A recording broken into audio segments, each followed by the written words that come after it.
आज हम सीटेट के जो मैथ सेकंड का पेपर होता है आज हम उसे हल करेंगे और आप बहुत अच्छी तरीके से जो मैथ की पेडागोजी होती है उसको समझ पाएंगे। देखिए मैथ की पेडागोजी से कितने क्वेश्चन बनते हैं और किस आधार पर बनते हैं वो मैं आपके सामने साझा करने वाला हूँ। तो देखिए यह क्वेश्चन एक दिया गया है, इसका हमें जवाब देना है। जैसे ये दिया गया है, अपनी कक्षा में गुणा की अवधारणा को पढ़ाने के बाद एक शिक्षक ने अपने बच्चों से 48 को 4 से गुणा करने को कहा। उनके छात्रों में से एक ने इसे मौखिक रूप से हल किया।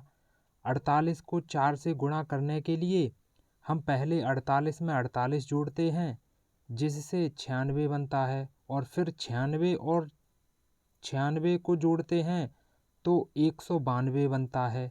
इस प्रकार उत्तर 192 आता है। गुणा की उसकी रणनीति के बारे में आप क्या कह सकते हैं? तो यहाँ से देखिए टीचर ने तो बच्चे को गुणा करने को कहा, लेकिन छात्र ने क्या किया, जो 48 था उसको जोड़ जोड़ के उसका आंसर निकाल दिया। तो यहाँ से हमारा कौन सा ऑप्शन सही हो सकता है? देखिए पहला दिया है, बच्चे ने गुणा करने के लिए गलत विधि का उपयोग किया। संख्याओं को गुणा करने के लिए उसे स्थानीय मान एल्गोरिदम का उपयोग करना चाहिए। देखिए यहाँ पे स्थानीय मान एल्गोरिदम का तो कोई बात हुई नहीं थी, तो ये वाला ऑप्शन गलत होगा। उसे गुणा की अवधारणा समझ में नहीं आई है। ऐसे कैसे कह सकते हैं कि बच्चे को समझ में आया है या नहीं आया? तो यह भी गलत होगा। अगला क्या है, दी गई समस्या एक गुणा समस्या है और योग की समस्या नहीं है। देखिए कभी कभार हम गुणा करके हम आंसर नहीं निकालते, हम जोड़ करके भी निकाल देते हैं, तो यह वाला भी गलत होगा ऑप्शन। तो हमारा यहाँ पे ऑप्शन चौथा वाला सही हो सकता है। इसे पढ़ते हैं, उसने गुणा को बार बार योग के रूप में समझा है। तो यही वाला ऑप्शन हमारा बिल्कुल करेक्ट होता है। बच्चे ने गुणा न करके योग करके उसका आंसर निकाला, तो यही वाला हमारा बिल्कुल ऑप्शन जो डी होगा हमारा, वो ऑप्शन बिल्कुल करेक्ट होगा। तो चलिए अगला प्रश्न देखते हैं। अगला क्या है, उच्च प्राथमिक स्तर पर गणित अधिगम के लिए निम्नलिखित में से कौन सा सबसे अधिक आवश्यक है? देखिए जो अपर प्राइमरी लेवल होता है ना, उसके लिए गणित अधिगम के लिए निम्नलिखित में से कौन सा सबसे अधिक आवश्यक है, ये देखते हैं हम। एक समस्या को कई बार हल करना, यह तो देखते हैं यह हो नहीं सकता है अभी आंसर। किसी समस्या को हल करने के विभिन्न तरीकों की खोज करना या सभी सूत्रों को याद करना, शिक्षक बोर्ड पर जो लिखता है उनका सही ढंग से नकल करना। यहाँ से आप अगर चौथा ऑप्शन देखते हैं तो चौथा ऑप्शन तो बिल्कुल ही गलत आता है। चौथा ऑप्शन बिल्कुल गलत क्यों आता है? क्योंकि नकल करने का कोई प्रावधान नहीं है और सभी सूत्रों को रटवाने का मतलब टीचर ये तो चाहेगा नहीं कि सूत्र रटे जाएं, तो यह भी ऑप्शन गलत ही होगा। और ना ही नकल करने की कहेगा, नहीं सूत्र रटने के लिए कहेगा। टीचर ऐसी मतलब छात्र को सीख देगा ताकि बच्चा अपने दिमाग से हल कर पाए बड़े आराम से, रटे ना उसे। अब अगला क्या है, पहला एक समस्या को कई बार हल करना, एक ही समस्या को हल करते रहना तो क्या आगे सीख जाएगा? तो यह भी गलत होगा। तो इसमें जो हमें ऑप्शन बी वाला है वो हमारा बिल्कुल सही बैठ रहा है। किसी समस्या को हल करने के लिए विभिन्न तरीकों की खोज करना, यही हमारा ऑप्शन सबसे सटीक बैठ रहा है और यही इसका जवाब है। आगे देखते हैं अगला। अगला क्या है, उच्च प्राथमिक स्तर पर गणित की कक्षा में उपयोग होने वाली पूछताछ की रणनीति। देखिए जो अपर प्राइमरी लेवल होता है ना, उसमें गणित की कक्षा में उपयोग होने वाली पूछताछ की रणनीति क्या होनी चाहिए? देखिए को प्रोत्साहित करना चाहिए, बच्चों को इसमें दिया है बच्चों को हतोत्साहित करना चाहिए। एक बार बताओ, क्या हम बच्चों को कभी डिमोरलाइज कर सकते हैं, हतोत्साहित कर सकते हैं? यह तो देखते ही आंसर गलत हो गया पहले ही वर्ड से। हतोत्साहित तो हमें बच्चों को करना ही नहीं है, हमेशा प्रोत्साहित करना है। तो ये वाला ऑप्शन गलत हो गया। अगला देखते हैं, अगला क्या है।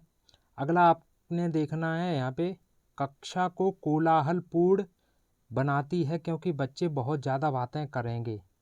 यह तो कोई बात हुई नहीं, मतलब हम क्लास में पढ़ाते हैं तो इस बात से तो हम कोई मतलब बात बताने से डरते मतलब ऐसे तो नहीं रुक जाते हैं कि हम कोई बात बताएंगे बच्चे शोर मचाने लगेंगे। हम बताते हैं कोई बात ताकि बच्चे समझ पाएँ, ताकि मतलब उसको अपने जीवन में उतार पाएँ। यहाँ से देखिए अगला क्या है ऑप्शन, इसमें बच्चों के बीच तनाव पैदा कर सकती है और उन्हें शिक्षक के अधिकार को स्वीकार करने के लिए मजबूर कर सकती है। यह भी हमें कोई ऑप्शन सही नहीं लगा। तनाव पैदा करना, यह तो बात सही बैठ नहीं रही है। अगला देखते हैं, help children to express their thoughts और understanding and think critically. Last वाला ऑप्शन है बच्चों को उनके विचार या समझ व्यक्त करने और आलोचनात्मक रूप से सोचने में मदद करती है। हाँ, यह तो हो सकता है।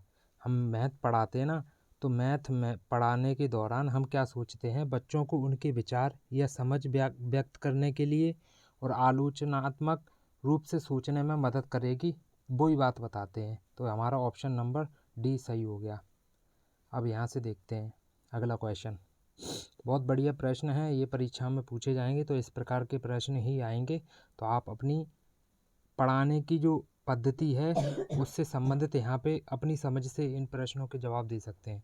देखिए, एक शिक्षक ने कक्षा 8 के बच्चों को क्षेत्रफल मापन सिखाया है, लेकिन उनके कई छात्र क्षेत्रफल और आयतन की विभिन्न इकाइयों के उपयोग के बीच उलझन में हैं।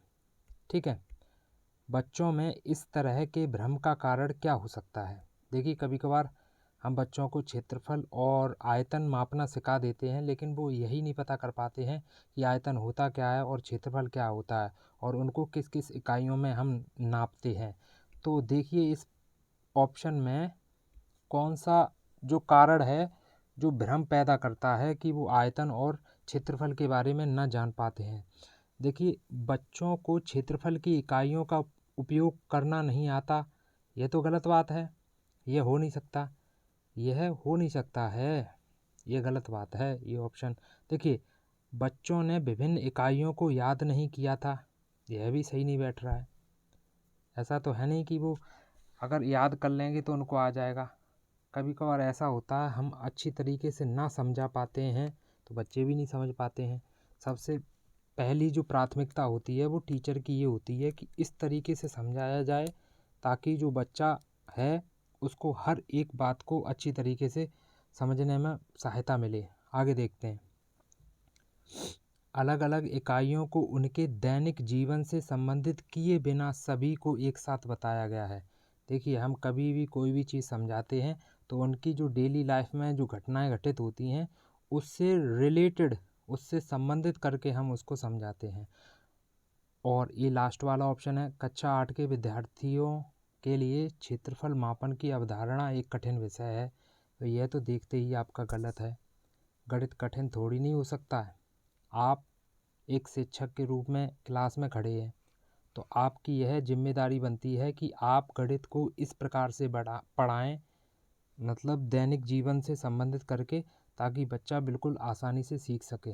तो हमारे इसमें से जो 3 ऑप्शन हैं वो गलत हो गए और चौथा ऑप्शन बिल्कुल सही है। तो यहाँ से देखते हैं, यह वाला ए ऑप्शन गलत है, बी वाला भी गलत है और थर्ड वाला वो चौथा भी गलत है। तो हमारा कौन सा सही है, इसमें क्या कारण हो सकता है कि टीचर ने दैनिक जीवन से संबंधित नहीं बता पाया और एक साथ बता दिया, इसीलिए वह उलझन में है।